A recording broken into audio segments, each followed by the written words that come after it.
And we are live. Hey, it's Dr. J here in the flesh. Happy Monday. Nice little live Q&A session. What do y'all want to talk about? Let me know. I'm here. I'll let the house kind of get full here. I got to jump and have dinner right after this here with my family. So really excited for a nice little dinner time. So what's going on? First question here by Dennis. How does chiropractic radiology work? So you're talking about like a chiropractic radiologist.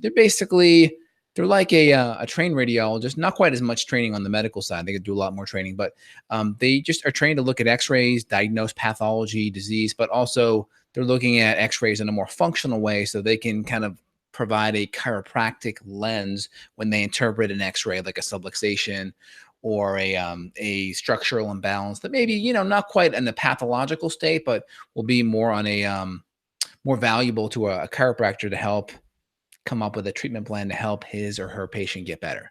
So hope that helps there. Had to take a lot of radiology classes in school, so I'm familiar with that. So let's keep on digging in. What y'all want to talk about? Let me know. A couple things up on the agenda. Just saw a health article today. Really important because it's the time of year where people are spraying their lawns with a whole bunch of chemicals and such. One article showed that not wearing your shoes in the house actually decrease your chance of being obese. And when you got into the data, what it looked at was a lot of people were bringing a lot of pesticides and chemicals from out in the environment into the house. And they were classifying a lot of these pesticides as obesogens, right? Kind of these toxic-like compounds, and they were affecting people's metabolism in a negative way where it was causing people to gain weight. And a lot of these chemicals, right, in the obesogen category, they are xenoestrogen-like. So they kind of mimic estrogen. They mimic hormones that cause you to gain weight. Estrogen kind of is a growth type of hormone, especially for men. It's not quite in alignment with their physiology. And with women, it's also going to drive estrogen dominance. One of those side effects being weight gain. So something to keep an eye on. My wife has been on me about it. Like, hey, you need to make sure you take off your shoes when you come inside. So I tend to wear sandals a lot down here in Texas. So have sandals for outside, sandals for inside, keep it pretty easy. So one little thing I wanted to highlight was, hey, maybe taking your shoes off, maybe a good thing, partly because you're not tracking in all these various toxins that could be affecting you in a negative way. What's the best form of calcium to take? That's by Tia. So I would say, there's a couple. There's the cheaper forms, which are like the sidewalk chalk, which I don't recommend. That's the calcium carbonate. That's the sidewalk chalk. You're going to have better forms of minerals like calcium malate or calcium glycinate. These are protein, or I should say amino acids that are bound to these minerals. They're going to be absorbed a lot better, better absorption for sure. You need a lower dose to absorb it too. You don't have to have that typical calcium oxide or calcium carbonate, that higher dose. MK writes in, can you and Evan do a podcast with your thoughts on the carnivore diet? Yeah, I think a carnivore diet is very similar to a keto type of approach. I think carnivores, we're kind of brought up omnivores, right? Of course, there are different slices of the population that maybe have done better on higher meat, right? You have like the Maasai in Africa, right? Like cow's blood, raw milk, right? Organ meats. You have the Inuit on the other side too, which is, whale blubber, lots of seal meat, those kind of things. Then you have certain tribes like the Pima Indians, right? Less protein, less fat, right? So there's kind of a variation in how much meat we should have. I think the whiter your skin, generally, the more meat you eat on average, partly because you came from climates where there was a winter. You had permafrost, you couldn't quite grow things like we could, so you had to evolve to eat a lot more animal meat. But I would say, in general, a ketogenic kind of paleo template could have higher amounts of meat in it for sure, but it can also just have, moderate amounts of meat, healthier forms of carbohydrates, more from veggies, more from low sugar fruit, and avoiding the more inflammatory carbs like the grains, and of course, getting away from a lot of the junky, refined omega-6 fatty acids, especially the ones from refined plant oils and trans fats. Hope that helps. But in general, like I was feeding my son the other day and we cut up like a strip of avocado, strip of sweet potato. We had a little bit of plums, and then we had, I think, a little thing of broccoli and then a little thing of sausage. And every time, if I lay out those options for him, he will go after the meat every single time. Perfect. All right, so let's dig in. Where was I just at? Okay, yeah, so diarrhea, activated charcoal, really helping. Some good fibers. You can do some plant-based fibers. That's acceptable as well, just to get the stool solidified. Make the food really easy to digest, really easy to process, and that way it's not going to be stressful on your gut. But I would start there. Hope that helps. Again, congrats on being a UMass alum. Love it. Spivey, hey, Dr. J, how you doing? James, happy Monday. What brand of green drink do you recommend? There's a couple that are out there. I'm working on formulating one that's just, grain free, but has a whole bunch of organic kind of green veggies in there. There's a couple out in the market. There's one called Amazing Grass that looks pretty good. That's organic. And again, some barley grass in some of them. I've talked to a couple of the manufacturers that it was pulled mature enough where there's no gluten in it. But if you're autoimmune, you may want to be careful of that. James writes in, do all autoimmune diseases start in the gut? Chronic conditions. Okay. So I would say yes. I would say all autoimmune conditions, there's some gut mechanism involved in autoimmunity, whether it's leaky gut and then undigested food particles and then the immune system kind of stressing out. It could easily be that. Number two, it could be just a combination of infections and dysbiosis, and that affects the immune system. Could be because of the gut bacteria is out of balance. That has a major effect on the immune system as well. So it could be all that. It could be the chronic stress also affects digestion and all the nutrients that you need to run your body. So there's a couple different, theories there, but definitely just the food and the gut permeability and the immune stress really are that starting mechanism. And of course, gluten sensitivity and then Roundup could be a major component in that. Keep on rolling with your questions, y'all. Someone wrote in something about cryptosporidium. Hold on, my question just zoned out on me here. Give me one sec to pull that back up. All right. All right, I got it back up here.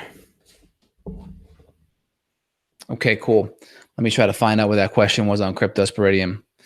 So can cryptosporidium infection cause lower HCl and stomach acid? Yes, it can. It can because it's a stressor in the gut, and any stressor in the gut can lower stomach acid, right? How does it do it? It does it because it activates the sympathetic nervous system, and that's going to decrease digestive secretions. What's it doing? Remember the thumb over the hose? It's going to put that blood flow out to the extremities because you got to running and fighting and fleeing is more important than digesting and resting, right? Shayna writes in, do some fasting with water and electrolytes until you get better. Good feedback. Carnivore meaning from only animals. So yeah, if you're talking about the carnivore diet, I think there's some benefit to that because why? You're not getting a whole bunch of extra carbohydrates, number one, and you're not getting a whole bunch of veggies, or I should say grains and inflammatory plant products that may be an issue. Now, can you get enough nutrition? Well, I would say if you add in organ meats and they're good quality grass-fed animals, I think you may be okay if you're adding in a good bit of organ meats. I think if you're not doing the organ meats, you may be in trouble.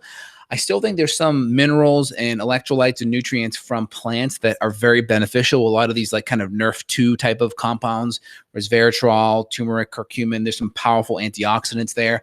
I think a lot of the indole-free carbonol and these methane, sulfur kind of nutrients that are found in green veggies, very helpful for estrogen metabolism. There's a lot of research on those nutrients saying how beneficial they are, how anti-cancer they are. So I would never want to go out on a limb and say, don't eat those. I think having those in your diet is fine. I think there's a far more of a risk not having them in and just going all in and just saying, hey, only animal meat. If you do it with good quality organ meat, you may be okay, but I would say get some good veg in there. There's a lot of other nutrients in there that I think are very beneficial. To keep on rolling, guys, if you have to take an antibiotic because you have been trying to fight a UTI naturally for a month and it's not working out, what should you do to support your body during the after antibiotic phase? Well, I would do a really good probiotic. I mean, there's a couple out there. I would use ProBioFlora in my line, but I would make sure if you're trying to do it naturally, I'd make sure the diet's already fixed. Number one, cut out the refined sugar, the grains, cut out the excess carbohydrate, right? Cut out the inflammatory foods. Number two, I would do D-mannose. I think it's totally great. You can do raw cranberry juice, totally fine. I would also do silver. I would do silver 1 to 2 tablespoons a couple times a day. And then you could add in some additional berberines, whether it's golden seal or uva ursi. I would hit all those up and you probably have a really good chance of knocking it out. And then just a really good broad spectrum bifidobacter, lactobacillus kind of probiotic should be fine. Okay, good. Let's keep on rolling here. Got your message. I'm live. My mom had to take D-mannose powder every 3 hours during an active infection, colloidal silver too, because it kind of goes straight to the kidneys. Correct. Yep, that's what I just recommended above. So, hey, we're on the same page. Love it. Is black cumin seed oil a good biofilm buster, or are there better? Not sure about black cumin, but again, ginger is going to be an excellent biofilm buster, as well as silver. Those are going to be two excellent biofilm busters. Is it best to take some bile salts after a meal? Isn't bile alkaline? Well, just think back a little bit. Bile salts, if you look at some of the bile acids, right? Bile acids, these are acids. So bile tend to be more on the acidic side, and they will be important to be breaking down food because you're going to take those in. And the first part of the intestine is where kind of the hepatopancreatic opening happens, right? The hepatopancreatic kind of sphincter where the gallbladder and the pancreas come together. So those bile salts are coming up in the top part of the small intestine. So I would be taking your bile salts right with food. I would not be waiting until after food. Can you give me some feedback on a colonic? So I typically don't recommend colonics unless you really have chronic motility issues. And it's something that you need to do just to get the food moving, get the stool moving, because you don't want to have an auto intoxication situation. I typically recommend utilizing higher dose magnesium, whether it's citrate or a magnesium oxide powder, using ginger, using motility support, using gingers to kind of get motility going naturally. And then using maybe even probiotics too. But I'd rather get that migrating motor complex to move on its own. I would hate to see someone have to rely on a colonic. So in general, I mean, worst case scenario, fine, but I would really recommend as much of the natural stuff to move the intestines first. Hope that helps. Let's see here. I've been diagnosed with Hashimoto's and have been on levothyroxine. While I want to try, hold on, a natural support. Is it safe to go off levothyroxine? The natural supplement has selenium and iodine in an herbal blend. Well, I would say right now, if you are prescribed a thyroid medication, it was probably because you have elevations in TSH and you need a thyroid medication. So I would not go off of it. If you were looking to try like an Armour or an MP thyroid or a Nature thyroid or a WP thyroid, that's different. I would just go to your doctor, get the conversion guide, and just convert over. So typically 100 micrograms of Synthroid or levothyroxine equals 65 milligrams of WP or Nature thyroid, or 60 milligrams of NP thyroid or Armour. So that's kind of the general conversion there. 65 to 60 milligrams equal 1 grain. 1 grain equals 100 micrograms, right? 50 micrograms of Synthroid or levothyroxine is a half a grain on the other side. Hope that helps out. My autoimmune disease caused by molecular mimicry to a vaccine. So I have seen patients. I saw one girl, not my patient, a fellow clinician's patient. This girl had the Gardasil vaccination. She was 19. Okay. Had the vaccination 3 months after the vaccination, type 1 diabetic. Had to be on insulin, had a meter, all that stuff in 3 months. Okay. And just so you know, type 1 diabetes is typically diagnosed like between age 10 to 15 kind of thing. So being 19, way late in the game. So I think there's definitely some autoimmune potential for vaccinations to drive autoimmune conditions for sure, because it really jacks up that Th2 immune system. And I think in some susceptible individuals for sure can happen. Colonics gut cleanser, only if needed. Use the natural stuff first. Should say the more conservative natural stuff first. Let's see here. Let me go back to Facebook, y'all. Okay. Can being on testosterone replacement therapy wear the adrenals and thyroid out? I hear some have cortisol control issues and eventually lead to shut down the HTPA axis and ending up with adrenal fatigue. I mean, the problem with going too much on any hormone is you can downregulate receptor sites. And when you downregulate receptor sites, it's the same thing as having insulin resistance. Your receptor sites get numb to the hormones, and then you need a very high amount to make the same thing work. So I'm always about giving, if you need to use some kind of bioidentical hormone support, number one, I would try to avoid testosterone. I would try to do DHEA and precursor pregnenolone and adrenal support first, and use herbs and nutrients first, make sure the gut's working first. But if we absolutely had to, I would try to do a very low dose. I would do it weekly, not like twice, once every 2 weeks or once every month. That way you can modulate the ebbs and flow of the hormone. And I would do the smallest amount possible to keep myself ideally in the top 25% of the reference range. I would not want to put myself into a superhuman, Superman kind of state, because then those receptor sites will get numb. And the higher you go with these artificial, I shouldn't say artificial, if it's bioidentical, it wouldn't be artificial, but an artificial level of hormones, you can downregulate the receptor sites. And then also you can aromatize that. You can convert it downstream to testosterone, which won't be good. I'm sorry, downregulate downstream from testosterone to estrogen, and then put yourself in an estrogen dominant state if you're a guy. Not a good thing. That's how you get gynecomastia. James, who's your favorite patient? I don't know, man. I haven't seen you in a bit, man. If you want to buy for that title, I gotta check in with you. How you been? Bernardo writes in, Dr. J, do you wash your vegetables prior to eating it? In my country, normally use sodium hypochlorite to dilute in water to disinfect leafy greens. Do you use that in the US? I tend to buy a lot of my vegetables pre-washed. So like I get a lot of the green beans, they're already cut up and pre-washed. I get a lot of the broccoli florets already cut up and pre-washed. My salad mix are already washed. But yeah, I have a grapefruit seed extract kind of mixture that I can spray on my stuff if I want to wash it. So yeah, that is something I do. Definitely run it under water for sure. And I buy organic, so it's pretty good anyway. You don't have as much pesticide residue, but of course people are touching it. So I think it's a good idea to get some kind of a natural wash, whether it's a grapefruit seed extract or a white wine kind of vinegar or apple cider vinegar kind of thing. I think that's totally good. All right, guys, any more questions here? Let me know. Sorry about that interruption in the middle though. My 300 megabyte per second speed internet line that's plugged into my computer went down. So I apologize for that. Any last questions? Let me know here. Got a bunch of you here live. Let me go check out Facebook. Bruce writes in, if the doctor said I have insulin resistance, why does insulin injections work so well? Because basically, let me just give you a hypothetical scenario. Let's say your fasting insulin's 20, and at 20, your insulin's not enough to get that sugar into the cell, right?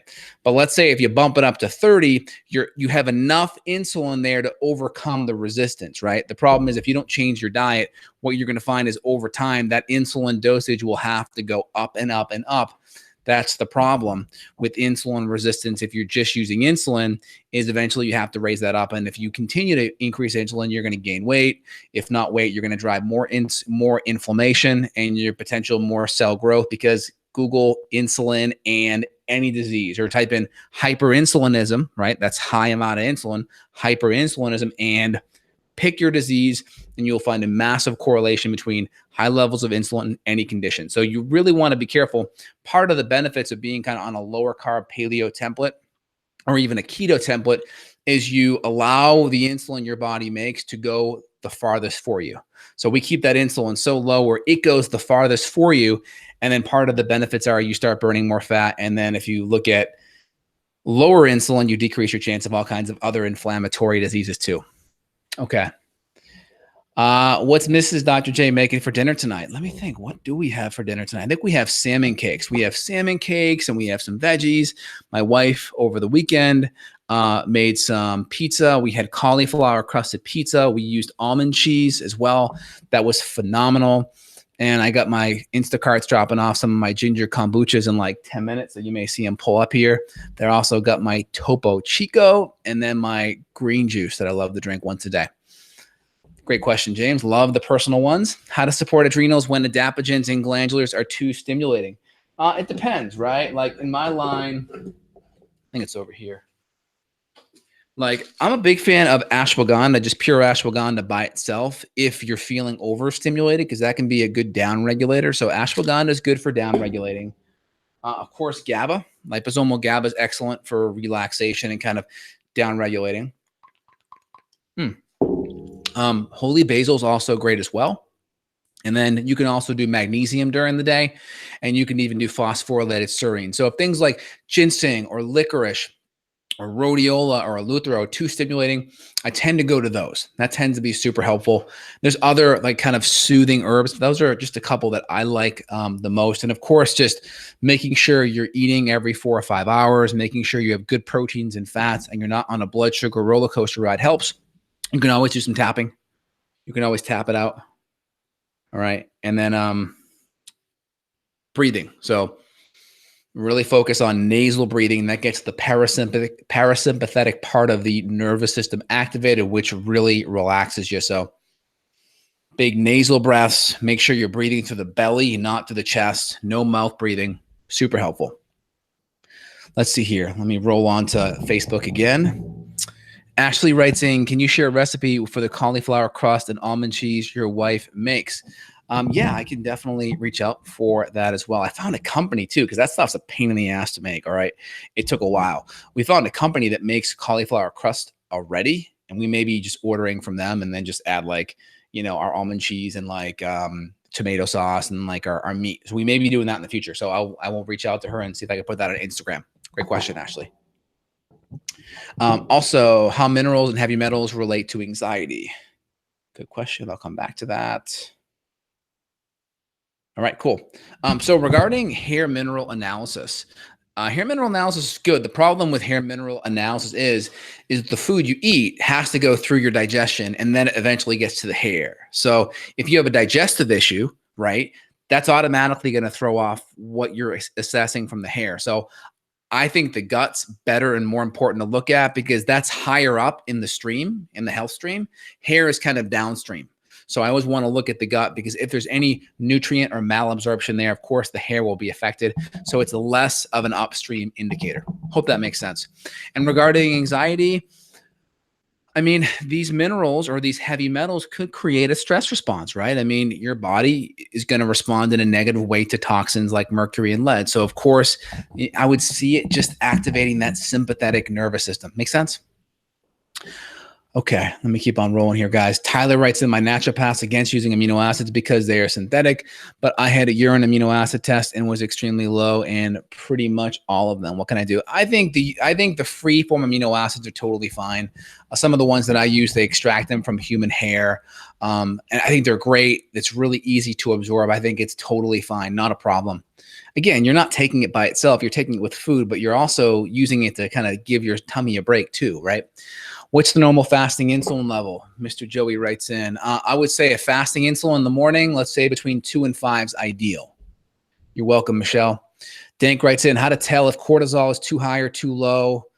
Get a good cortisol rhythm test. Go to my site, justinhealth.com/shop. I have the Dutch and the BioHealth ones there. Those are two good ones. Charlie writes in, taking too many adaptogens, ashwagandha, rhodiola, lutein, makes me feel tired and spacey. What could this be? Well, I mean, if it's too many, I would just back it off. Is there a sweet spot? Is 1 or 2 fine? Is 4 or 5 too much? 1 or 2 fine? So I would say, what's the sweet spot? Jeff writes in, relationship stress. Should I take GI Clear 2 even with a new partner so she doesn't get the infection? She has neurofibrosis. Jeff, work on getting yourself healthy, man. Make yourself the top priority. You can only give to yourself. You can only give to someone else what you can give to yourself. Work on yourself, brother. Make yourself a priority. Get yourself healthy first. Work on that, man. I know you got a lot of stress going on, but make sure you're a priority first. Let's see here. Do you think SIBO breath testing is fine by mainstream doctors or has to be a BioHealth labs? I mean, I think it's fine by mainstream doctors. There's a couple of labs that are out there. You can do the NCNM lab at National College of Naturopathic Medicine. There's a couple other ones out there. There's one in Boston.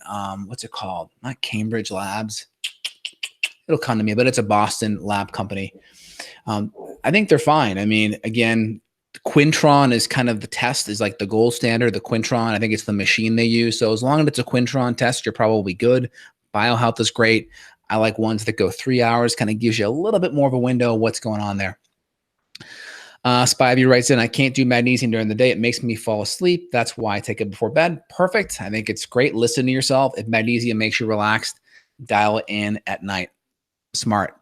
Josh writes in, can couch cushions and mattress cushion toxins be responsible for high HEMA and NAPR? Yeah. So those are all, I think those are all polybrominated diphenol ethers. If you have the test in front of you, let me know. So I think those are bromine-like compounds, which are used for flame retardants. So it's possible. We spent extra money on my son Aiden's mattress and his car seat to make sure there were no flame retardants in it. So yeah, I think it's could be a possibility for sure. Tyler writes in, thanks. Is there a brand of freeform amino acids that you recommend? I'm currently on bulk supplements, mixing my own. So number one, I have one called Amino Acid Supreme on my site, Amino Acid Supreme. That's a really great one. And I also have my True Collagen Peptides, which are in a free form as well. So I would do the Amino Acid Supreme and the True Collagen Peptides. Those are broken down with proteolytic enzymes as well. And we get the connective tissue from Argentina, grass-fed cows. Charlie writes in, do you take a break from adaptogens for a couple of days or take every day? I take more during the week and maybe none on the weekend, or maybe just one, right? So for the most part, I try to do during the week and maybe a little bit on the weekend. It just depends on stress and sleep. How do you lower excess ammonia in the blood? Great question. It depends what the cause of the excess ammonia is. If the excess ammonia is from dysbiotic bacteria in the gut, I would say work on the gut, because I know H. pylori can basically uses the urease enzyme to then take the urea from protein and it spits out CO2 and ammonia. So I know H. pylori can do it. And I think other gut bacterial issues can do it as well. I think arginine also helps with ammonia metabolism as well. Arginine does, if my biochem memory serves me right. Let me come back here. Ashley chimed in. How important is potassium and other minerals when it comes to thyroid and adrenal health? Sodium and potassium are definitely important. A lot of people have low levels of potassium. You need 4,700 milligrams of potassium a day. Do you deal with MTHFR and other genetics in your practice? I think a lot of MTHFR stuff's way overrated. I think it's important that if you have B12 or folate issues, that's addressed. I think you have to use high quality folate, high quality B12, maybe not just methyl, but hydro or cyano. And if there's malabsorption, maybe use sublingual, right?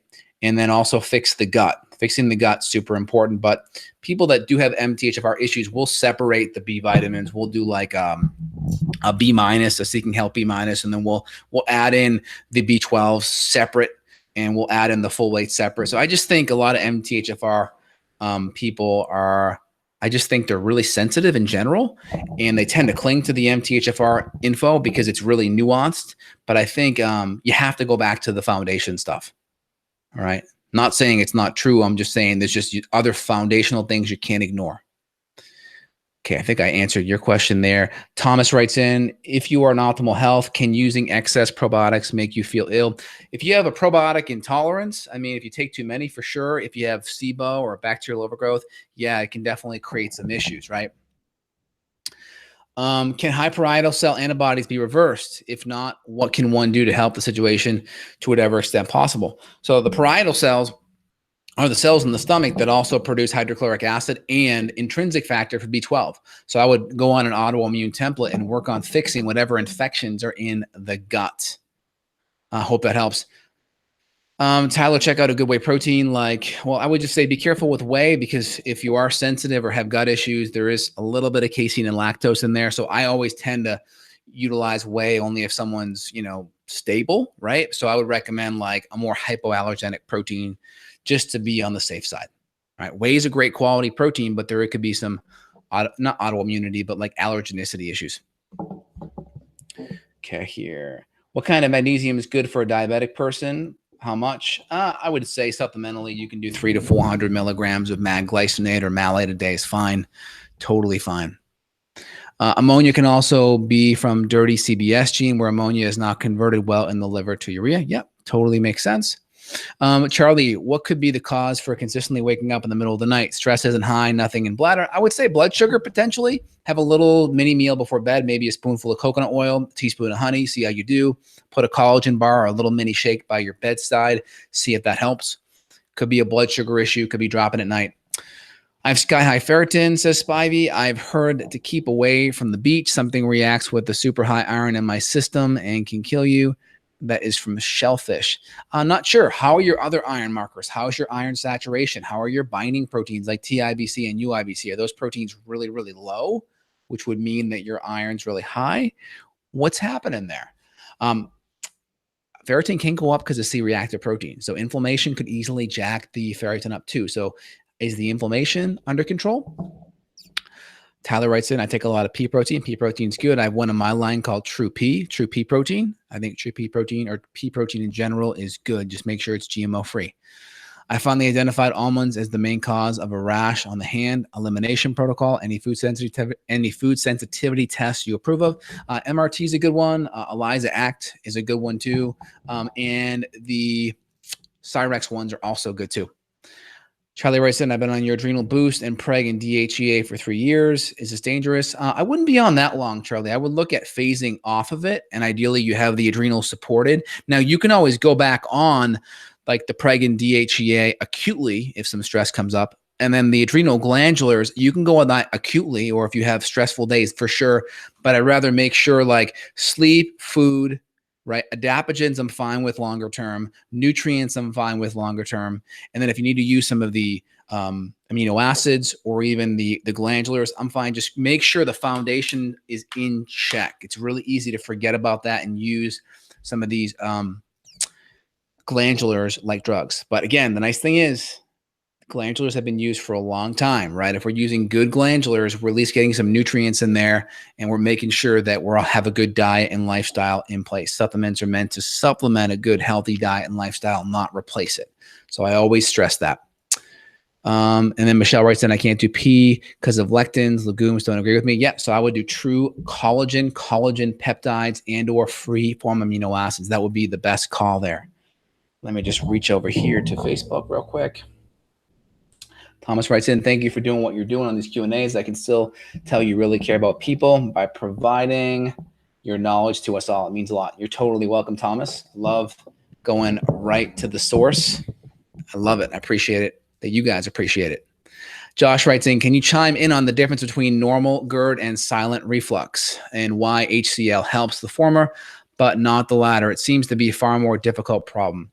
Well, I'm not sure what you mean by silent reflux. Let me just quick little Google search. Probably know what it is. I just don't know by that term. So silent reflux. Stomach acid flows back into the esophagus and irritates the throat. It's called silent because it does not necessarily involve the symptoms normally associated with acid reflux. Okay, so basically silent reflux is subclinical GERD, right? So GERD is, right, acid goes back up to the esophagus. You feel it, it burns, it irritates over time. It can create ulcerations or Barrett's esophagus. It can create that squamous tissue that's like this, and they can turn it into columnar tissue, right? Kind of pre-carcinogenic stuff, dysplasia happening. Silent stuff is basically the interim in between there, right? So essentially, question. Why HCl helps the former, but not the latter. HCl is going to help both, right? It's going to help both. It's going to help GERD.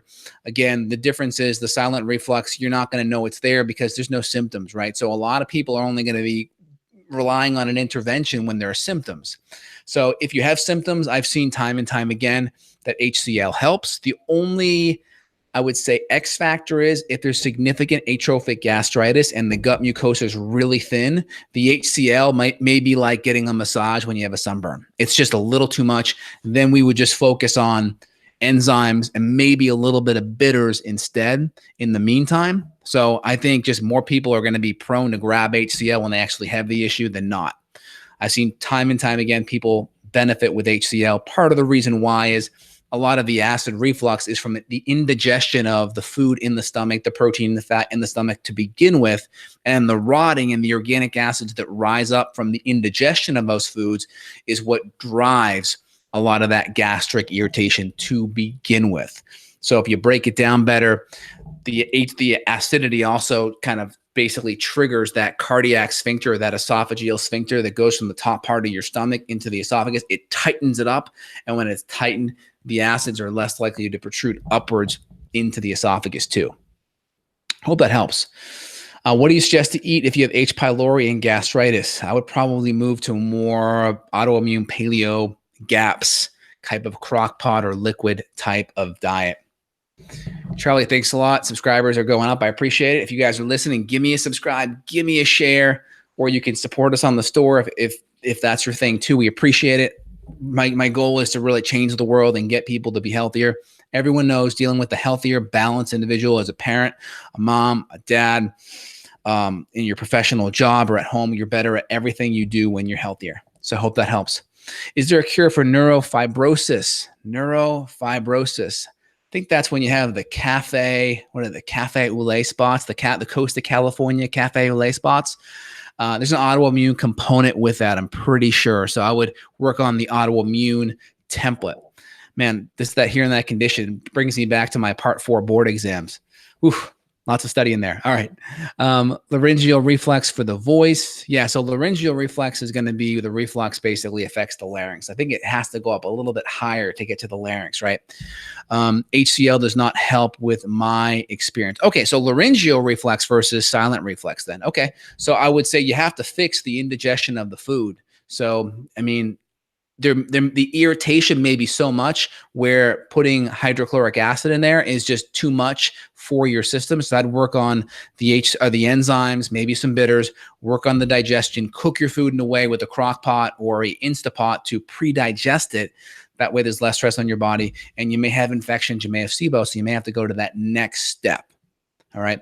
Charlie writes in, while killing H. pylori, should you be taking HCl or wait until after? Do it during, because HCl, H. pylori is going to be neutralizing the stomach acid via ammonia based on urease, right? Urease is produced by H. pylori.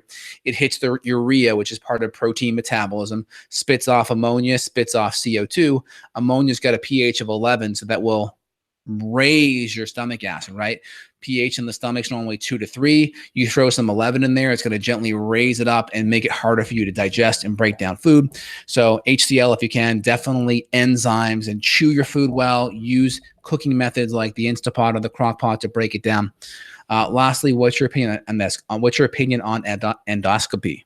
I would say if you're looking for H. pylori, may not pick it up. Sometimes it does, sometimes it doesn't. If you're looking for it to diagnose a gastritis or some kind of like dysplasia in the tissue in the esophagus area, fine.